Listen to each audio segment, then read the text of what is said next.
going to do the lessons of A Course in Miracles this year. I'm going to do one a day. I didn't think about it, because if I'd thought about it, I wouldn't have done it, because it was a very big project.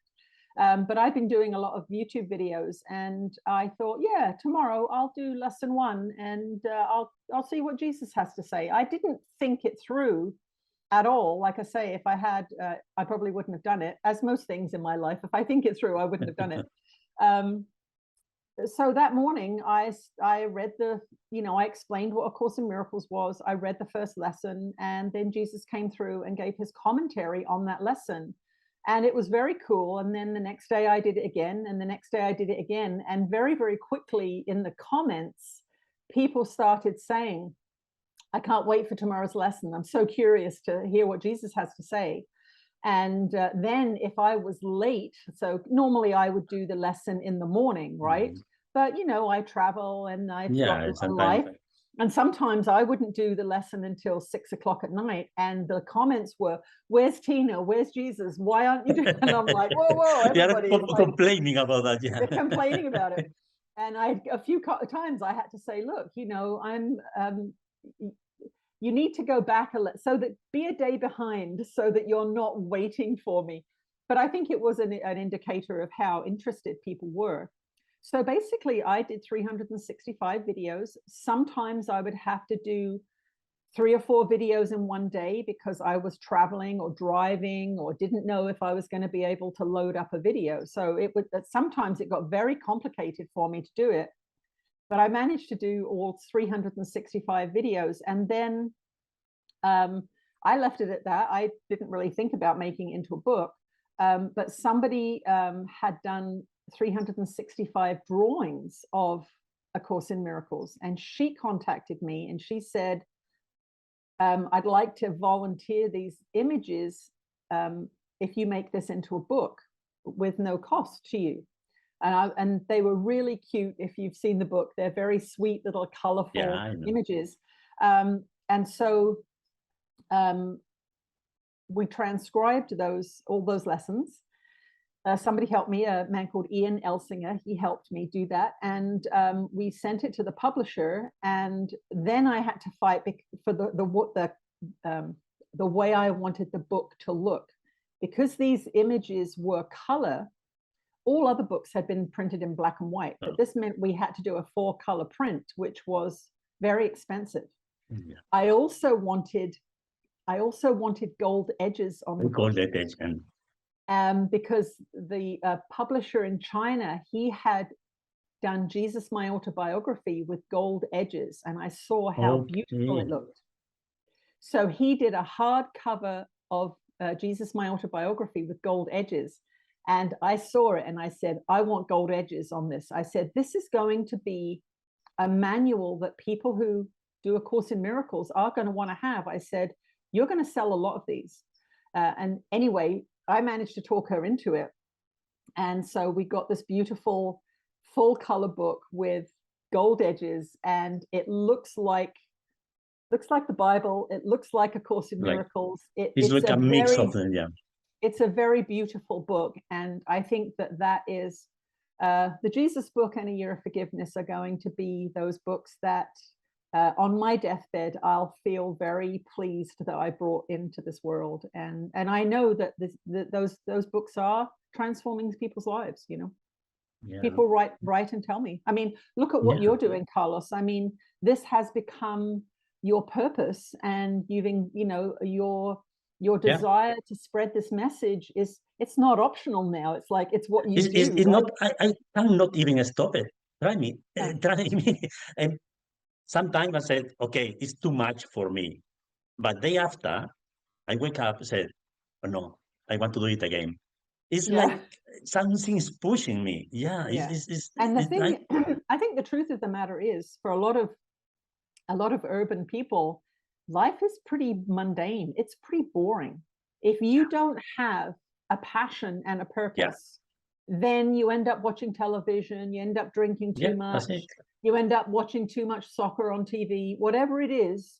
Life isn't that interesting unless you have something that awakens your spirit. And I think that's what a lot of people are missing these days, is This is one of Jesus's phrases, your passion is your purpose. So Yeah. this is one of the things that religion has really undermined in people, this idea that if you love something, that somehow that's self-centered or selfish. You know, I do a lot of artwork, and that's one of the ways that spirit speaks through me, is doing art. But it could be gardening, it could be parenting, it could be jewelry making. If your passion makes you love life, then that is God's will for you. And this is one of the things I love about the Course in Miracles, is that it returns to us this idea that happiness is what God wants for us, and that joy and creativity is what God wants for us. We're made in the image of God. God is loving, creative, and freedom. Freedom is free. God is free. God can do whatever God wants. And we're made in that image, and our freedom, our love, and our creativity is very important to us. Yeah. Do you speak Jesus or Ananda on a regular basis? I mean, while no channeling, just, you know what I mean? What they have said to me is that they speak to me through my feelings. So they said, if you're interested in something, that's us telling you to go there. So I don't actually micromanage my life with channeling, although I'm always listening to the channeling as it's happening. And as the channeling's going through me, it changes me. So really, I've been doing the course for about 20 years now. So I just live my life listening to my guidance, doing what I love, obviously following my passion and purpose, which is these teachings. So I don't have a lot of decisions to make. My decisions are really easy to make for me, because I have been eliminating suffering. I've been eliminating what I don't like for many, many years. So my life really is the way I like it and what feels good to me. There's a few issues that I still have, I'll say, negative emotion around, and that's where I know I've got work to do. And I negotiate with them. You know, sometimes I'll say, well, I'm willing to work on this problem, but don't scare me. Don't make it too, don't bring too much to me too quickly. So I work on my issues all the time in my mind. If I have fears come up or judgments come up, I work on them all the time, but I don't micromanage myself, no. That's related to the next question. How is your relationship with your ego? Because you know how your ego works. It's not the same like a person who has no idea about the ego, but you know how the ego works, but the ego still is there. Yes. So it should be nice if you explain us how you manage that, because it's like a very high class. Well, the way I recognize when my ego is active is that I have a strong negative reaction to something.